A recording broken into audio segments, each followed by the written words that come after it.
I think. Let me ask you the question I asked him. Do you think toxic masculinity exists? Yeah, I do. And I think there's Because he doesn't.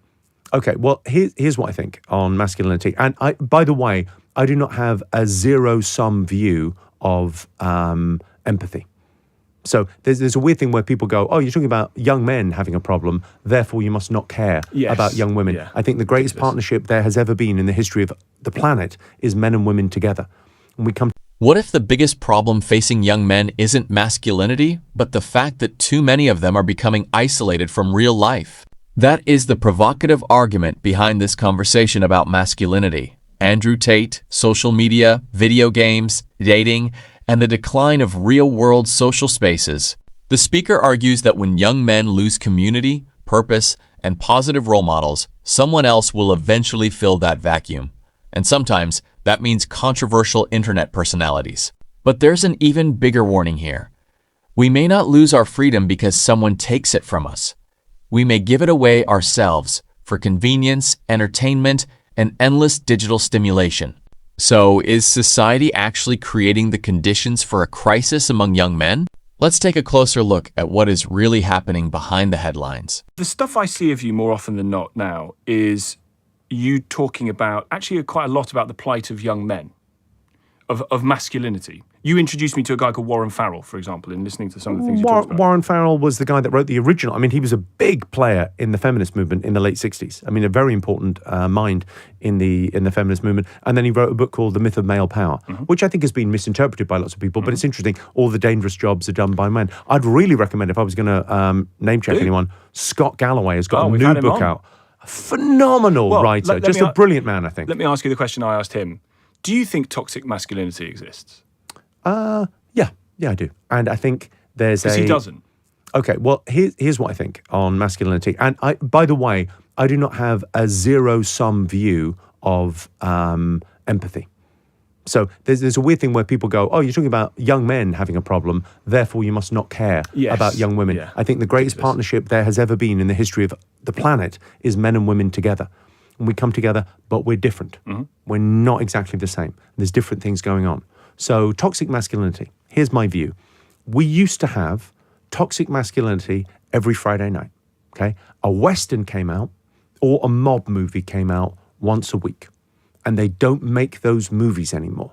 They don't tell those stories. And they were our stories. In the same way as some guys might be a bit kind of roll the eyes going, oh, she's reading another romance novel.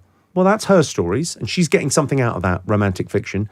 We get something out of mob movies and cowboy movies. We get something about seeing the rugged individual go up against the bad guys and triumph. And we walk out of the Rocky movie feeling 7 foot tall. And we love that. They don't make those movies anymore. And that's fine. But if you don't make any of that product anymore, then things pop up like Andrew Tate. He's a pimp. Okay, but pimp arrives and suddenly people are drawn to that because that pimp is speaking for young disenfranchised men. But is it the masculinity that's toxic, or is it this is a really repugnant individual who's saying appalling things and treats women in an appalling way, which is not particularly a form of masculinity that any man worth his salt would engage in? The cure for toxic masculinity is very simple. It's two things.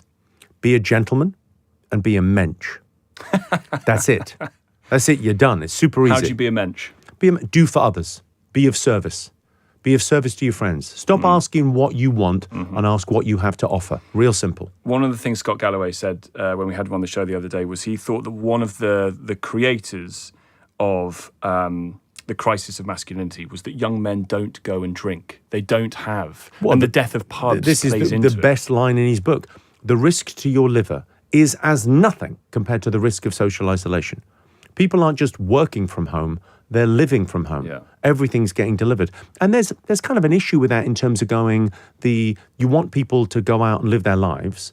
And people are only talking about one half of things. Like Australia, there's a big controversy this week because Australia took away social media from kids.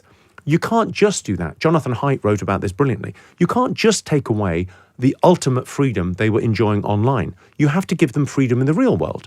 So you have to allow them to go and have a real experience. I think it's the issue with our society.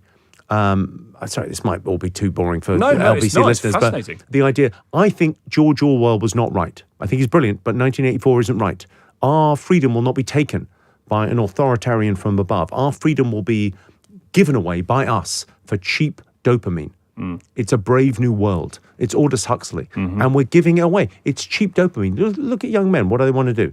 They want to play video games, which is, it couldn't be any more of a proxy career. There's levels and then a big boss at the end. Please. It's very obvious. And then they're looking at online pornography. And I'm not being puritanical. I don't want them to have nothing. I just want them to not have enough of that they feel like they have to go out and talk to the girl.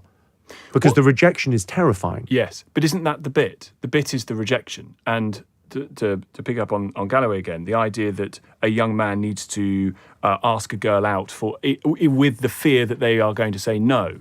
Lots of men haven't done that, as there's stats on that. I think a lot of men, and it's that thing of like, be a gentleman. I think men intrinsically know there's a difference between asking someone out and pestering a woman.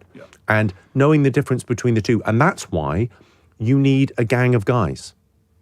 You need a group of guys, and you need to police yourselves, because there's an illusion in our society. This is kind of my problem with society. Has that not been considered toxic because it's the lads? The lads are back. The lads are what mediate other lads. Men are better with women around, but a group of boys, the guy might ask a girl out once, and then his friend might go, "Yeah, she's not into you, mate. Go where you wanted. She's not. She's turned you down. It's okay. It's over." But he's the guy that goes and buys you a drink and says, "You move on." But you need that. People think they're individuals. Yeah. And I think we have a dispersed identity. Yeah. I don't think it works to think of yourself like, people talk about the mental health crisis as if it could be solved inside your own head. That's like trying to sniff your way out of a cocaine problem. That ain't going to work. You've got a dispersed identity. You are who you are with other people in your life. And if you don't like who you are, you need to change those people. You can't beat your environment. The most interesting part of this conversation is that it doesn't simply blame men or women for the problems young people are facing.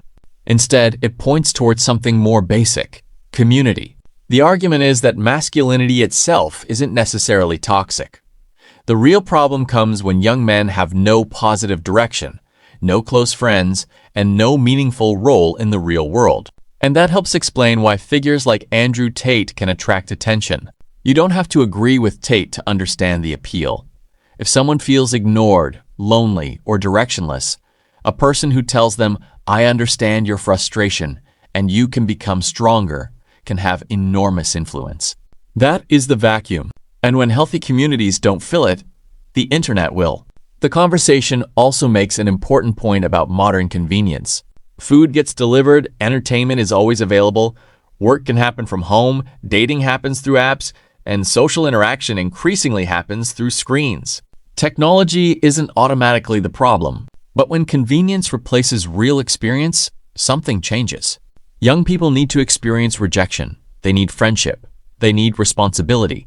They need challenges that can't simply be switched off. Because you don't build confidence by avoiding failure.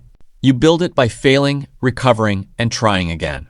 That's why the discussion about male friendships is so important.